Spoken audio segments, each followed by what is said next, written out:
A'udzubillahiminash-shaytanir-rajim. Bismillahir-rahmanir-rahim. Dear student, today's our topic is experimental method.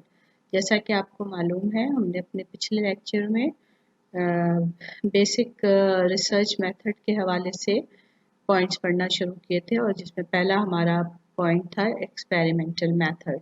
Experimental method के हवाले से हमने पिछले लेसन में अपने वेरिएबल्स यानी टाइप्स ऑफ वेरिएबल्स पढ़े थे। इंडिपेंडेंट वेरिएबल क्या होता है और डिपेंडेंट वेरिएबल क्या होता है और दूसरे भी 2-3 तरह के और वेरिएबल्स पढ़े थे। ठीक है, तो आज हम इसके बाद अगला जो हम स्टेप पढ़ेंगे एक्सपेरिमेंटल मेथड का।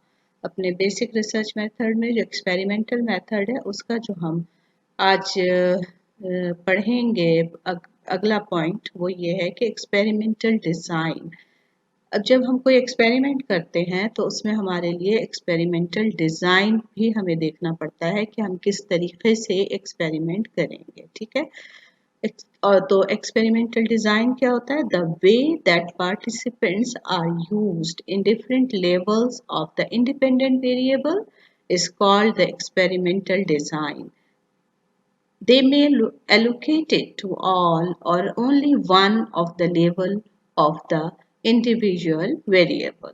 तो अब इंडिविजुअल वेरिएबल जैसा कि मैंने आपको बताया था कि कोई भी वो मटेरियल या वो लिस्ट होता है जो हम किसी सब्जेक्ट पर अप्लाई करते हैं अपने किसी भी हाइपोथेसिस को प्रूव करने के लिए और उससे डेटा हासिल करने के लिए और सब्जेक्ट के जो बिहेवियर है उसमें चेंजेस लाने के लिए, तो वो इंडिपेंडेंट वेरिएबल कहलाता है। तो जब हम किसी भी एक्सपेरिमेंटल डिज़ाइन क्या है? The way that participants are used in different level of independent variable. ठीक है, जब हम इंडिपेंडेंट वेरिएबल को इस्तेमाल करते हैं पार्टिसिपेंट्स के ऊपर, उसको हम कहते हैं एक्सपेरिमेंटल डिज़ाइन। अब एक्सपेरिमेंटल डिज़ाइन जो है वो 3 तरह के होते हैं।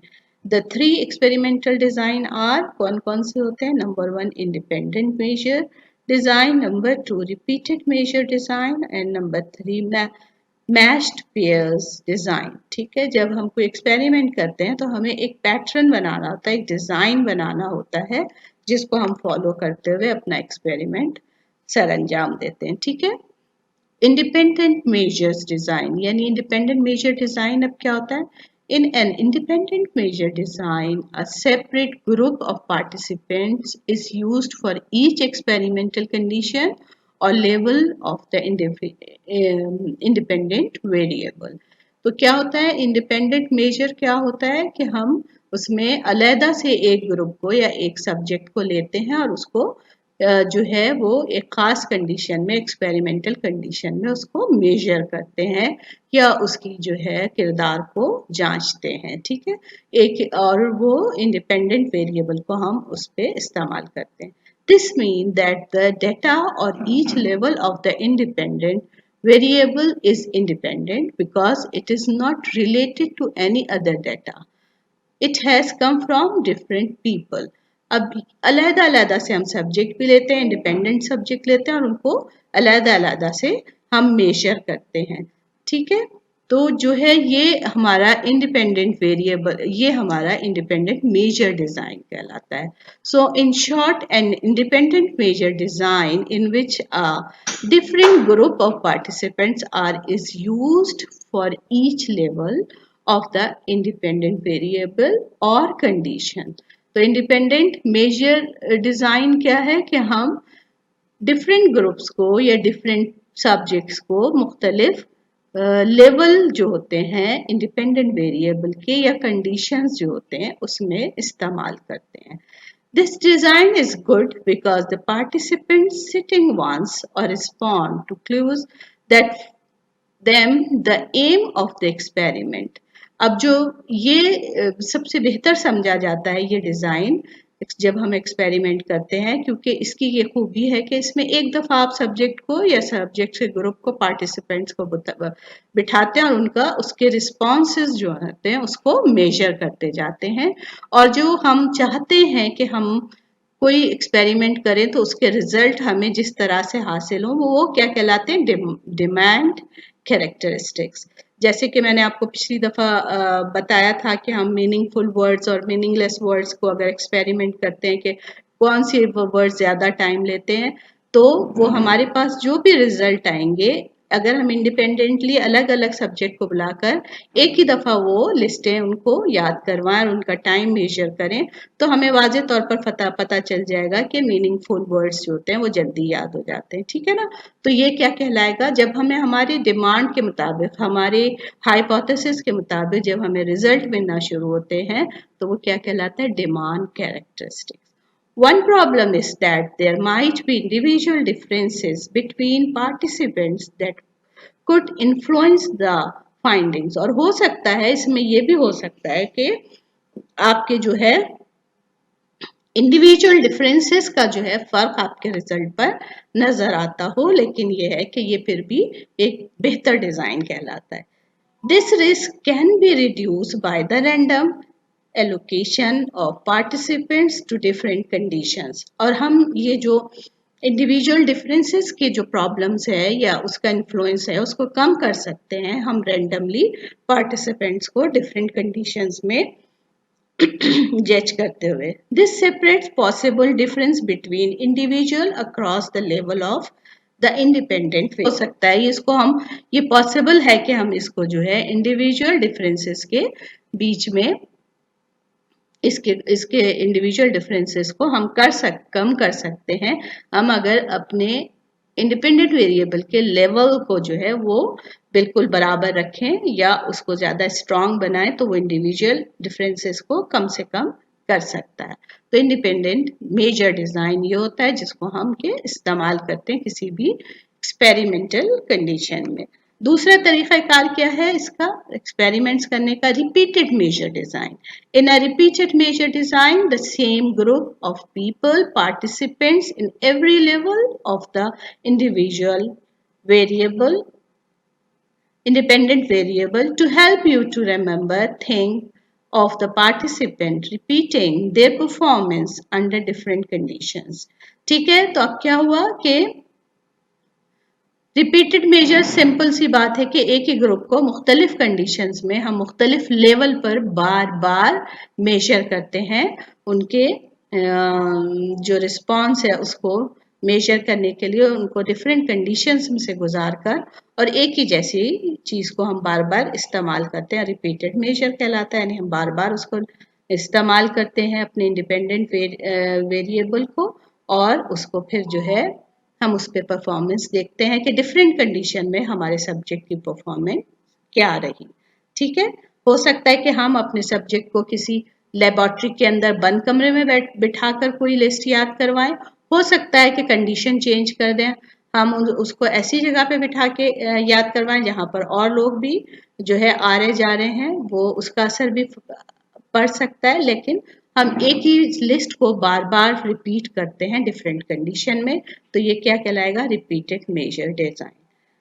ठीक है, the main advantage of a repeated measure design is that each person act as their own baseline. यानी इसमें ये होता है कि एक इंसान अपने जो उसकी बेसिक खुसूसियात होती हैं उसी को वो बार बार इस्तेमाल करता है और वो हमें रिस्पॉन्स करता है। Any differences between participant that could influence their performance and therefore the dependent variable will affect both level of the independent variable in the same way. और हो सकता है कि जो हमारे रिजल्ट हो, डिपेंडेंट वेरिएबल क्या होता है, जो किरदार में तब्दीली आ जाती है, यानी जो फर्द ने कोई चीज़ याद कर ली है वो सिंपल डिपेंडेंट वेरिएबल है।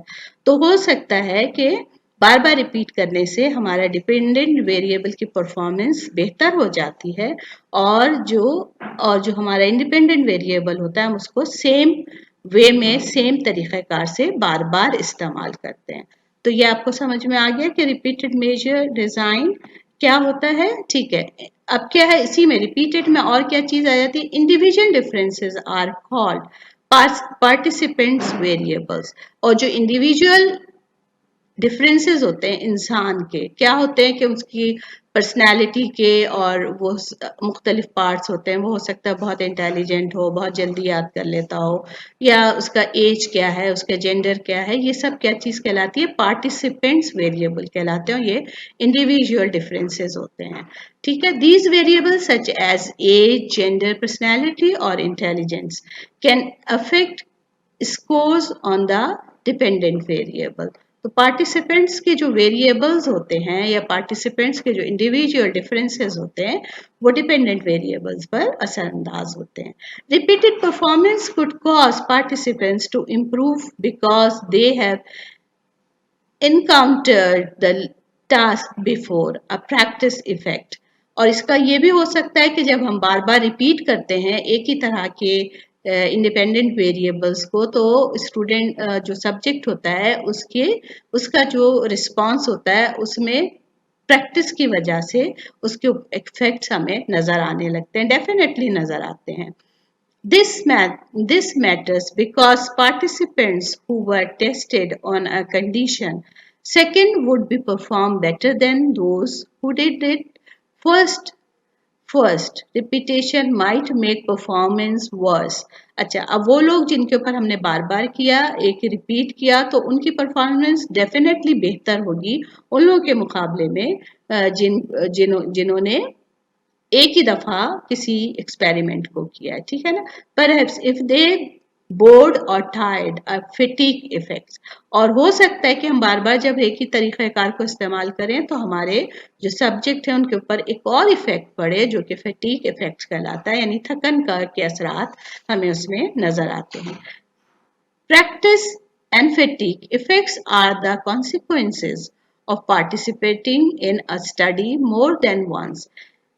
In a repeated measure design, they cause changes in performance between conditions that are not due to the independent variable. It's called order effect.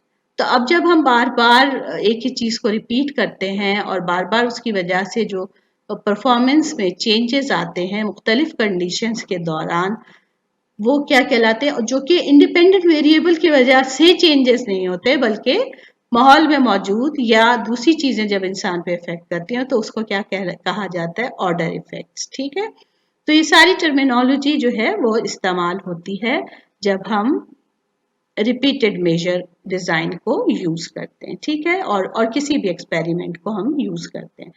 Matched pairs design. Participants are matched into pairs who are similar in ways that are important to the experiment, such as age, gender, intelligence, or personality. This matching is done on variables relevant to the study. Identical twins make ideal match pairs as they are both genetically the same and are likely to have had very similar experiences. अब क्या होता है, match pair कौन से होते हैं, एक जैसे यानी खूबियों वाले जो अफराद होते हैं हम उनको एक जगह जमा करके फिर उन पर एक्सपेरिमेंट करते हैं और उसमें सबसे ज़्यादा जो मैच पेयर्स डिज़ाइन होता है वो आमतौर पर किस पर किया जाता है, आइडेंटिकल ट्विन पर किया जाता है. अब जैसे कि जुड़वा बच्चे होते हैं, जुड़वा बहन भाई होते हैं या जुड़वा लोग जो होते हैं उन पर ज़्यादातर इस तरह के डिज़ाइन किए जाते हैं. डिज़ाइन को यूज़ किया जाता है मुख्तलिफ कैरेक्टरिस्टिक्स को जांचने के लिए. ठीक है, by using different participants in each group, order effects are avoided and the matching of participants minimizes the influence of individual differences.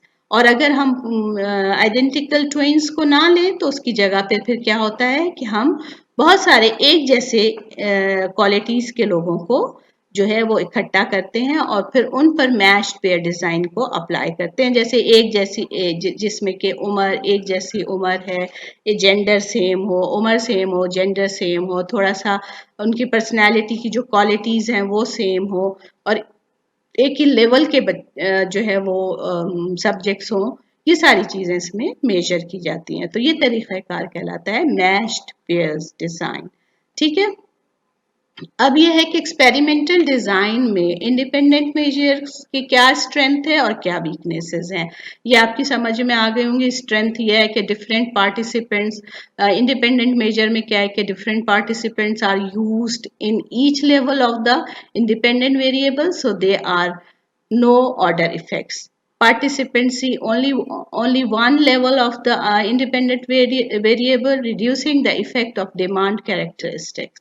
Random allocation to levels of the independent variable can reduce the effect of individual differences. तो ये सारी खूबियां independent measures की आ जाती है। इसी तरह weaknesses भी आप इसमें देख सकते हैं कि एक ही बंदा जो है जब हम मुख्तलिफ कंडीशन में काम कर रहा होता है तो हो सकता है कि उसके इंडिविजुअल डिफरेंसेस जो हैं वो मुख्तलिफ लेवल पर मुख्तलिफ हों, उसकी वजह से हो सकता है कि उसके रिजल्ट्स जो हैं वो सही ना आए। तो ये सारी स्ट्रेंथ एंड वीकनेसेस हैं जिसको हम दौरान एक्सपेरिमेंट इन चीज़ों को भी चेक करते हैं। इसी तरह repeated measures participant variable are unlikely to distort the effect of the independent variable as each participant does all level. Counter balancing reduce order effects, और जो काउंटर बैलेंसिंग है वो ऑर्डर इफेक्ट्स को रिफ्यूज कर देती है इसमें, और इंसान की जो बेसिक सलाहियतें हैं वो सामने आती हैं। तो इसी तरह रिपीटेड मेजर की क्या क्वालिटी होती है कि uses favor participants than repeated measures, so is good when participants are hard to find or if participants are at risk। तो रिपीटेड मेजर में ये क्वालिटी होती है, ये सारी क्वालिटीज होती हैं। इसी तरह वीकनेसेस क्या है रिपीटेड मेजर डिजाइन के कि order effects would distort the results as participants see the experimental task more than once, they have greater exposure to demand characteristics। ठीक है, इसी तरीके से अब आप आ जाइए matched pairs. Participants see only one level of the individual independent variable, reducing the effect of demand characteristics. Participants' variables are less likely to distort the effect of the independent variable than in an independent measure design as individual differences are matched. No order effects. ठीक है, तो ये सारी जो है ये match pairs की qualities हैं, और इसी तरह जो वीकनेसेस हैं इसकी, the similarity between pairs is limited by the matching process, so the right matching criteria must be chosen in advance for this to be effective. Availability of matching pairs may be limited, making the sample size small, क्योंकि ज़ाहिर है एक जैसे लोग जो है मिलना मुश्किल होते हैं, तो फिर मैं जो जो एबिलिटीज़ हैं, जो क्वालिटीज़ हैं, वो नंबर ऑफ सब्जेक्ट्स ये हैं वो बिल्कुल थोड़े हो जाते हैं या बिल्कुल कम हो जाते हैं। ठीक है, तो ये हमारा आज का लेक्चर था। इंशाल्लाह हम एक्सपेरिमेंटल मेथड के हवाले से, जो हमारा रिसर्च मेथड है, उसके अलावा हवाले से मैं अपना जो अगला लेक्चर इंशाल्लाह आपको दूंगी वो होगा टाइप्स ऑफ एक्सपेरिमेंटल मेथड्स पर इंशाल्लाह। चलें, आज के लिए इतना ही काफ़ी है। Thank you very much. Okay, अल्लाह हाफिज़।